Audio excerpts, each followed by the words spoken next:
Pasiklausykime antram sekmadieniui po trejybės skirtos Šventosios Evangelijos pagal Luką. Tai išgirdęs vienas svečias jam tarė: palaimintas, kas vaišinsis Dievo karalystės pokylyje. Jėzus atsiliepė: vienas žmogus iškėlė didelę puotą ir pakvietė daug svečių. Atėjus metui puotauti, jis pasiuntė tarną pranešti pakviestiesiems: ateikite, jau viskas surengta. Tuomet jie visi kaip vienas pradėjo atsikalbinėti. Vienas jam tarė: nusipirkau dirvą ir būtinai turiu eiti jos apžiūrėti, meldžiu mane pateisinti. Vėl kitas sakė: pirkau 5 jungus jaučių ir einu jų išmėginti, meldžiu mane pateisinti. Trečias tarė: vedžiau, todėl negaliu atvykti.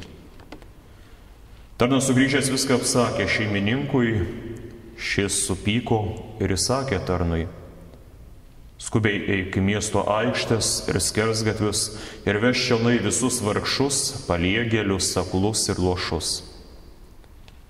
Tarnas ir vėl pranešė: šeimininkė, kai buvai liepęs padaryta, bet dar yra vietos. Tada šeimininkas tarė tarnui: eik į kelius ir patvarius ir varu atvaryk, kad mano namai būtų pilni. Sakau jums, ne vienas iš anų kviestųjų žmonių neragaus mano vaišių. Amen. Dar vietos daug, dar nepilni namai, dar daug stalų tuščių. Skubėkit jūs visais keliais tarnai, paraginti svečių, į pokylio namus įžengti, nes viešpats teikis juos prirengti.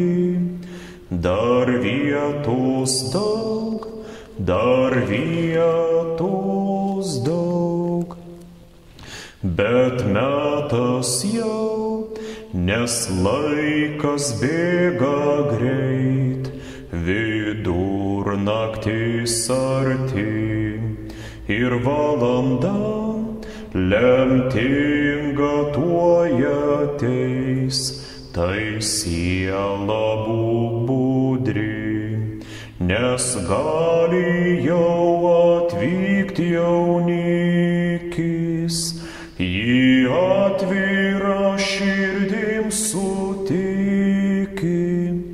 Štai metas jau, štai metas jau.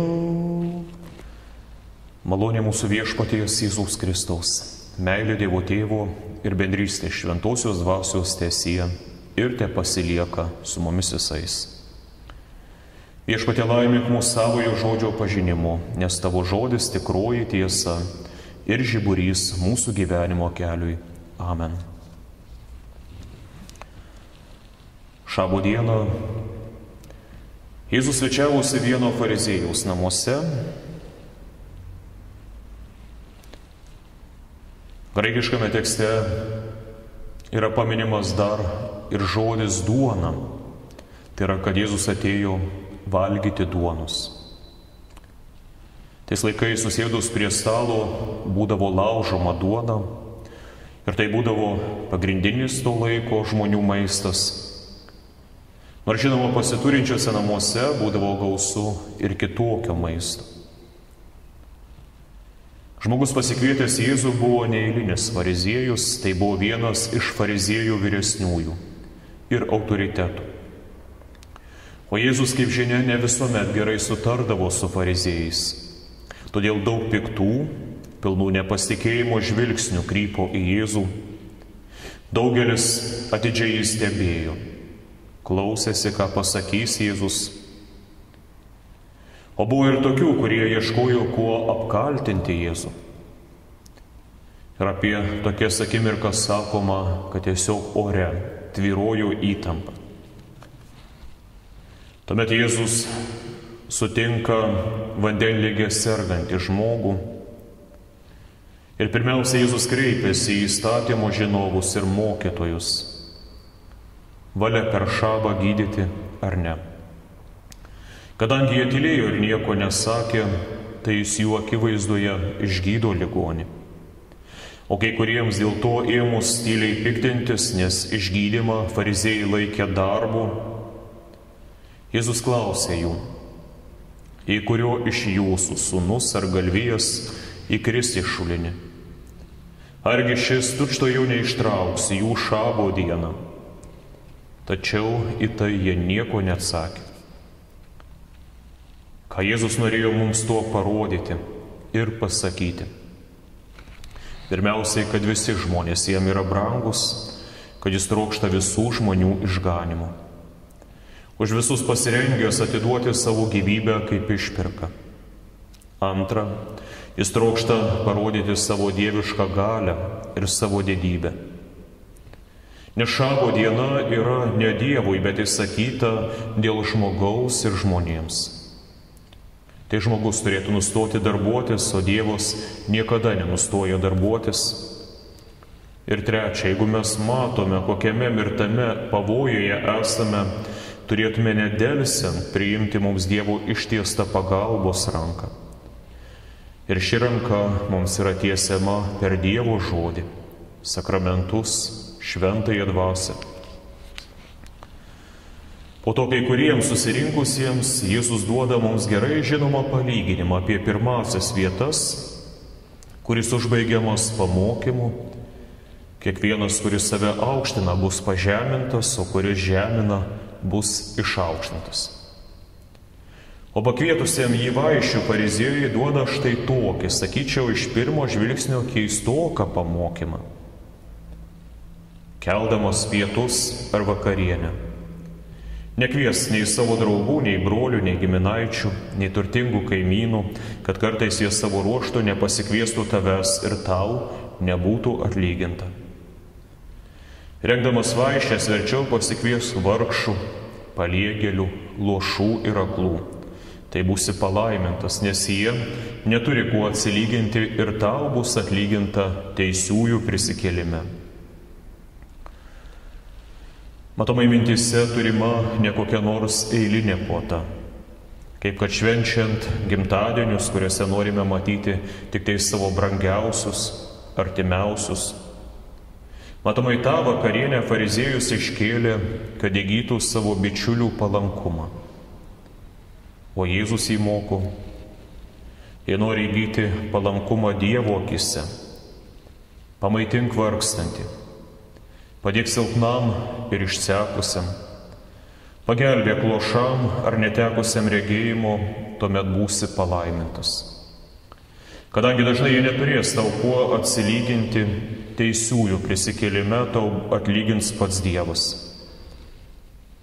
Argi tai nėra gražus ir geras paraginimas slapta daryti gerą žmonėms arba slapta padaryti kažką Dievo garbei? Ir dar kartą atkreipkite dėmesį į tai, kad tokie yra vadinami palaimintaisiais. Mato Evangelijoje kalno pamoksle Jėzus pirmiausiai įvardina, kas tokie yra palaiminti ir netgi koks atlygis jų laukia. Palaiminti, turintis vargdienio dvasią. Jų yra dangaus karalystė. Ir taip toliau. Ir čia Jėzus kalba kaip Senojo testamento pranašai, kurie vieniems kalbėjo. Vargas žmogui, kuris daro vieną ar kitą dalyką, kurios Dievas laiko papiktinimu, ir pranašavo, kas jų laukia už tai. Ir priešingai palaimintais vadina darančius vieną ar kitą dalyką, kurie malonūs Dievui. Ir koks padrąsinimas bei kokia paguoda, kaip pats Jėzus susirinkusiųjų mokinių būreliui gali ištarti. Palaiminti esate jūs, mano tėvo mylimieji. Nes jums mano tėvas danguje yra parengęs daug malonių ir brangių dovanų. Ir Jėzaus pamokymus girdėdamas bei išgydymo stebuklą regėdamas, vienas žmogus matomai paragintas pačios Dievo dvasios ištarė: palaimintas, kas vaišinsis Dievo karalystės pokylyje. Ir po šių žodžių Jėzus pasako palyginimą, kurį šiandien ir girdėjome šios dienos Evangelijoje. Kodėl Jėzus nusprendė prabilti į mus tokiu palyginimu? Mes esame įvairiausių švenčių laikę, kai lengva pamiršti ne tik Dievo žodį, ne tik Dievo kvietimą, ne tik krikščionišką pašaukimą, bet ir patį Dievą. Žodžiai apie viešpaties vakarienę mums asocijuojasi su sakramentu. Bet kaip namų postilėje pastebi Martynas Liuteris, šiame palyginime tikrąja to žodžio prasme Kristus kalba ne apie sakramentą. Tai yra, kad mes kviečiami bažnyčioje priimti viešpaties vakarienę. Labiau tai yra susijęs su Dievo žodžiu ir tuo, kaip mes priimame Dievo žodį. Žmogus, kuris niekina Dievo žodį, kaip vaizdingai pastebi Martynas Liuteris, yra tarsi sausas, negyvas, šnarantis ir vėjo nešiojamas lapas. Tai velnias netikinčiuosius tarsi tuos lapus blaško, tai šen, tai ten, o tikintieji yra gyvi, žaliuojantis lapai, ant savo medžio, kuris yra Kristus, ant savo šakos, kuri yra bažnyčia. Dar Liuteris pastebi, kad tai nėra kokie pusryčiai ir pietus, tai yra vakarienė, tai yra paskutinis maistas valgomas dienoje. Po šios vakarienės šie imsis skirstytis, eis ilsėtis, ir tai jis palygino su Evangelijos žinia. Dievas pasaulio aušroje maitino Adomą, Nojų, Abraomą ir kitus protėvius pažadais. Vėliau Dievas davė jiems labai stiprų, rimtą, kietą ir tvirtą maistą per Mozę, savo įstatymą, ir davė daug pranašų. O štai dienų pabaigoje jis mus nusprendė pradžiuginti Evangelijos žinia pačiu geriausiu ir skaniausiu maistu, kad mes būtume stiprinami Evangelijos mokymu. Kristus jau nukryžiuotas. Nuodėmės ir mirties galia sunaikinta jo mirtimi, šventoji dvasia atsiųsta. Viskas paruošta šiai didžiai dangaus vakarieniai ir mums tai svarbiausia nieko nekainavo, nes už viską sumokėjo Kristus savo šventuoju krauju. Štai todėl savo palyginime Jėzus kalba. Vienas žmogus iš anksto suplanavo didžiulę puotą. Ilgai rengėsi, informavo apie ją svečius, kai viskas buvo suruošta, atėjus metui vėl išsiuntinė pasiuntinius pranešti: ateikite, viskas jau surengta. Ir tie pasiuntiniai Senojo testamento pranašai, o vėliau ir apaštalai. Ir pirmiausia, jie buvo siųsti pas žydus, kurie turėjo įstatymą ir pranašus. O ką jie atsako? Ką atsako pakviestieji? Visi kaip vienas ima teisintis. Grigalius Didysis pastebi, kad dažnai tarnai, kurio šeimininkas išsiunčia skelbti jo valios ir žinios, nei iš tolo neprilygsta šeimininkui. Tačiau pažįstantieji šeimininką, jo bijantieji ar mylintis, ar tai būtų artimieji ar svetimšaliai, girdėdami perduodamą žinią, regės ne tarną, bet įsiuntusi šeimininką, todėl noriai vykdys jo valią. Ir savo mintį jis užbaigia taip: netgi jeigu jūs laikytumėte mus nevertais tarnais, gerbkite Dievą, kuris dabar per mus į jūs kreipiasi. Nes netarnams yra parodoma nepagarba, atsisakant paklusti, bet juos siuntusiam šeimininkui. Ir Jėzus yra kalbėjęs: kas myli tėvą ar motiną labiau negu mane, nevertas manęs. Kas myli sūnų ar dukterį labiau negu mane, nevertas manęs. Tas, kuris nori vieną dieną mėgauti šią vakarienę, turi branginti Evangeliją labiau už viską. Labiau už tėvus ar vaikus, už namus ar turtus. Tas, kuris nori mėgauti šią vakarienę, turi saugotis, kad niekas jo neatskirtų nuo Kristaus. Iš kitos pusės sunku būti vadinti anuo žmonės nusidėjėliais, tarsi jie būtų nusprendę užsiimti kokiais nors nuodėmingais dalykais ir todėl užsitraukė Dievo rūstybę. Nė vienas iš jų neužsiima kokiais draudžiamais dalykais. Juk nieko blogo nėra tame, kad mes kažką perkame ar parduodame, kai sukuriamas koks nors geras verslas ar kai kuriama šeima, kai gyvenama santuokoje.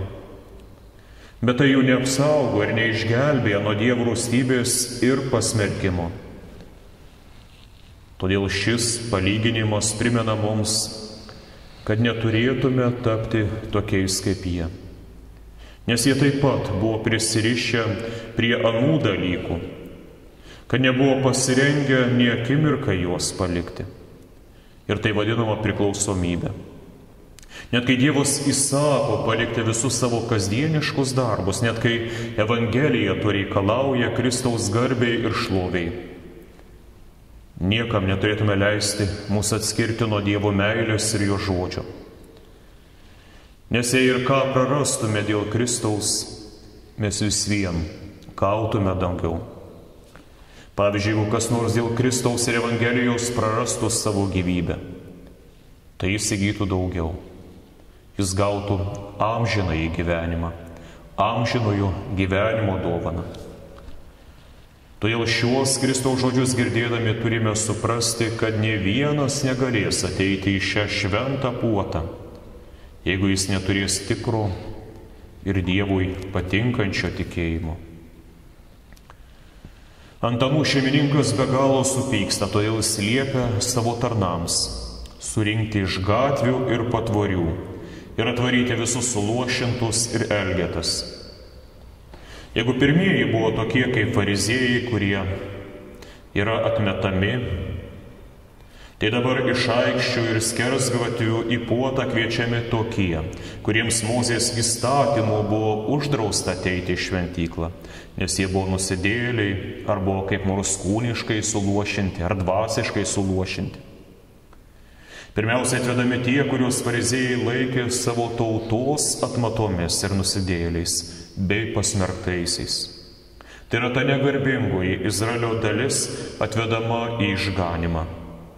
Kai vėl siunčiami pasiuntiniai, jie siunčiami į kelius ir patvorius, kad dabar jau surinktų visus pagonis. Ir čia kaip pavyzdys mums gali pasitarnauti Etiopijos didikas, karalienės iždininkas. Jis atvyko iš tolimos šalies. Nors jis buvo turtingas, svarbus žmogus, tačiau kaip eunuchui ir kaip pagoniui jam nebuvo leista įeiti į šventyklą netgi pasimelsti. Ir jis buvo nusivylęs ir įsižeidęs. Tačiau jam grįžtant į savo šalį, Dievas atsiuntė jam Pilypą. Kelyje jis bandė skaityti pranašo Izaijo raštus, kurių pats nesugebėjo suprasti. Ir kuomet Pilypas jam paaiškina, kad čia kalbama apie Kristų, kaip kenčiantį Dievo tarną, ir pranašauja visiems suluošintiems, netgi pagonims, atėjo malonės metas, tuomet eunuchas pralinksmėjo, įsitikėjo Kristų ir pasikrikštijo. Na, o apie atmetusius kvietimą Kristus kalba, nė vienas iš anų kviestųjų neragaus mano vakarienės. Jonas Auksaburnis primena, kad Dievas per prievartą jūsų netraukia į savo karalystę prieš jūsų valią. Nors kai kurie tai pasvarsto, kad Dievas turėtų tarsi per prievartą traukti ar varyti mus svaru į savo karalystę. Surakinti jį ir supančioti, vedami ne į pokylį, bet į kalėjimą. Todėl žinokite, kad prieš jūsų valią jūs piktieji nusitems į pragalą, jeigu neklausysite Dievo ir nesiduosite išganomi. O į savo karalystę Dievas kviečia ateiti laisva valia. O kodėl žmonės taip retai patys pasirenka ateiti į Dievo karalystę?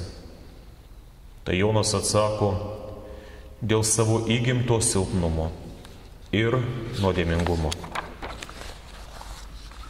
Kad galėtume būti anoje puotoje, ir mes turime pasidaryti kaip anie suluošinti, aklieji, viską praradusieji ir nuskurdinti.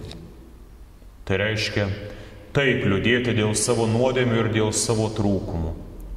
Sakyti prieš Dievą, Dieve, koks aklas aš buvau, koks kurčias, koks elgeta. Ir Tertulianas panašiai aiškina. Dievas nuolat kvietė ir ruošė savo žmonės šiam pokeliui, pranašų balsų, kuris yra ir šventosios dvasios balsas. Kai jo žmonės nepakluso ir atsisakė priimti kvietimą, jis perleido šį kvietimą kitiems, norėdamas juose pakurstyti jų pavydą. Amen. Koks mums didis draugas Jėzus, mūsų nuodėmes nešas, jeigu juo pasitikėsim, išklausys meiliai maldas, sau atimtume ramybę ir padidintum naštas, jei nekeltume aukštybėn savo širdis ir maldas. Jei mūsų rūpesčiai kamuoja, spaudžia nuodėmių našta, geradaris mus globoja, pas jį eikim su malda.